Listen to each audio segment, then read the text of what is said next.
Hello, hello, and happy Thursday. I'm John Saunders, host of Meet the Author Live, coach, author myself as well. I'm here with Mark Graban, author of a new book, The Mistakes That Make Us. And Mark is a management consultant, speaker, podcast host, and soon to be third-time author of this new book.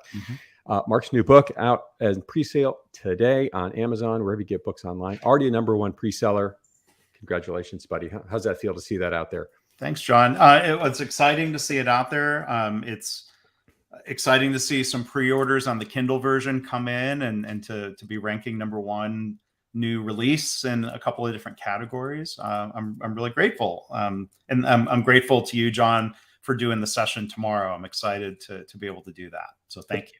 The pleasure is all mine. It's been a lot of fun to follow your journey. Thank you for letting me be a beta reader in this process. That was a lot of fun. For those who don't know, a beta reader is someone who gets an early copy of it to just offer some early thoughts and ideas, which I use many myself. So great idea there. For those who don't know, Mark show, his podcast is called My Favorite Mistake, which this book is based on. And he's interviewed now over 250 people, famous authors, including Daniel Pink, one of the original Shark Tank folks, a couple of congressmen. Amazing. And he always asks these guys and gals, what's your favorite mistake? And that's what this book is based on. So, Mark, you've got so many to choose from. I know we're going to talk about your favorite one tomorrow, but what's a recent one you might want to share? Well, yeah, I'm happy to do that. I was going to throw in, I mean, John, don't fail to disclose you were a guest on My Favorite Mistake. That's how you and I met. So through Ginny Uppel, if I recall correctly. Yep. And you, so people can go find John's episode. I don't have the link handy, but you can search John Saunders, My Favorite Mistake. Maybe I'll come back to the LinkedIn Live recording and throw the chat in there. You were a great guest, John. But I always appreciate when anyone's willing to share a mistake. And when we in the podcast, and I think the book follows on this, we celebrate the learning, right? We're not shaming anybody. Why'd you make that mistake? I mean, we all make mistakes, and to be able to share and reflect on what we've learned and what we've done to avoid repeating a mistake, I think is helpful as individuals. And then the book extends around the idea of how do we create a culture where, on the one hand, we're trying to prevent mistakes, but at the same time, when they happen, let's focus on learning instead of punishment. So in that vein, and to answer your question, my gosh, I make mistakes all the time. As we go through final proofreading on the book, I'm discovering mistakes in formatting or writing or what have you. So most of those hopefully will be fixed before the book is officially on sale. But so, the Kindle book will go live next week, Tuesday, the 27th. I made a bit of a mistake when I was setting up the Kindle pre-order in Amazon. They want you to choose a release date, and they'll let you set that date way into the forward and you can into the future, and you can always pull it sooner. They don't mind if you release the book early. They really don't want you to be late. And I get it. Like, I don't want to disappoint customers. Amazon doesn't want customers to be disappointed. And my goal was to launch the print books and the Kindle book on the same day. I did a poor job of planning and anticipating, and I thought June 27th was kind of playing it safe. I'd have a couple of weeks wiggle room. Well, the print book, it's taken longer than I thought, which, again, I'll call that my planning mistake. But my book coach reminded me, okay, it's not the worst thing in the world. Like, I was kind of wound up for a day or so. Like, I've made a mistake. I wish they were all launching the same day. And my book coach reminded me, it doesn't really matter. It's okay for the Kindle book to be available first. And so I don't know, did I make a mistake, John, or was my mistake in thinking I'd made a mistake? Maybe a little bit of both. Maybe a little bit of both. It could be both.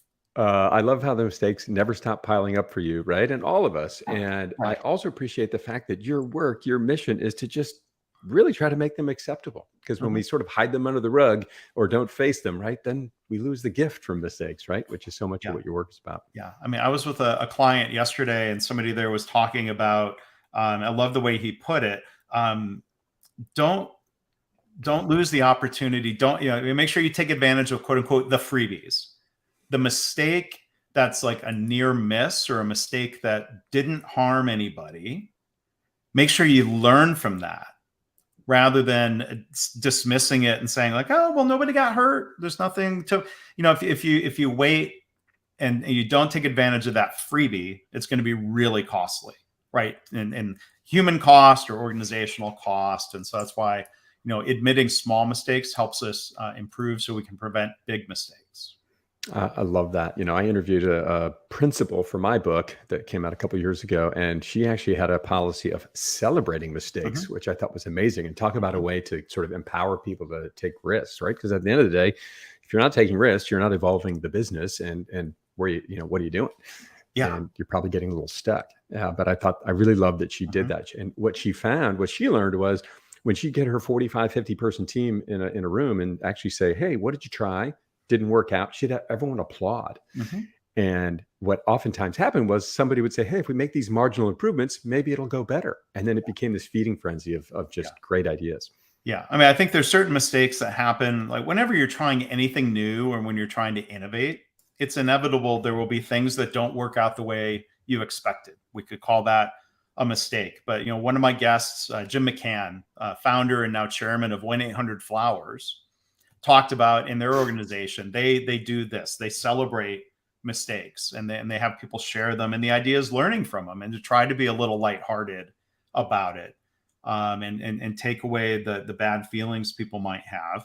And then, there's some situations where, let's say, when it comes to medical errors, medical mistakes, of the types of mistakes we should be trying really hard to prevent, like medication errors, performing surgery on the wrong side of a patient. Those aren't really ones to celebrate because they're a different type of mistake. But again, making sure we take advantage of the freebies and the near misses and learn from a small mistake to prevent the big ones. That's one type. That's one category. On the innovation front, yeah, you have to expect, if not celebrate, mistakes because at least we're trying things. And then hopefully we feel safe to kind of honestly evaluate the experiment because then we can learn. Then we can move forward in a better way instead of being defensive or being in denial and doubling down on a mistake that we don't want to put people in that position. Try to prove that you were right. I love that you've had the chance to ask 215 people this question. And I really appreciated the fact that you asked me this question, Mark, because it made me think about, dear God, of all the mistakes I've made, which one do I want to share with Mark and his listeners? And for me, it was really fun to think about when I first became a leader on Wall Street. And I appreciate your guidance on helping me pick my favorite mistake. And really at first, I was promoted to this job because I was successful in my prior role, which is so often is the case, right?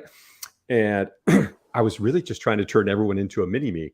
And it turned out, I've learned pretty quickly that it turns out not everyone was impressed with how I did things as I was.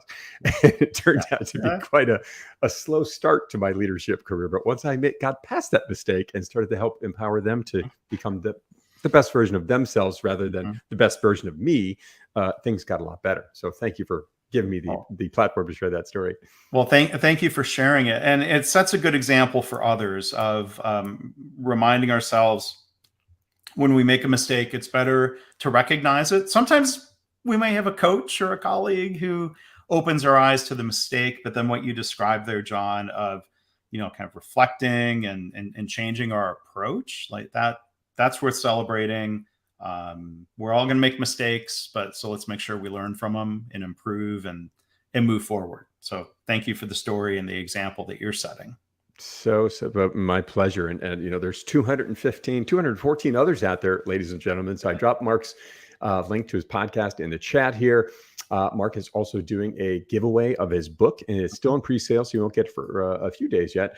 But I'll drop that in the chat as well. If you go to this link on King Sumo, is that right? Did I have the name right there? KingSumo.com. I don't know why it's called that, but that's what it's called. I just dropped that in the chat, so click that link. You can. Mark's going to give away a handful of his books throughout the next couple of days.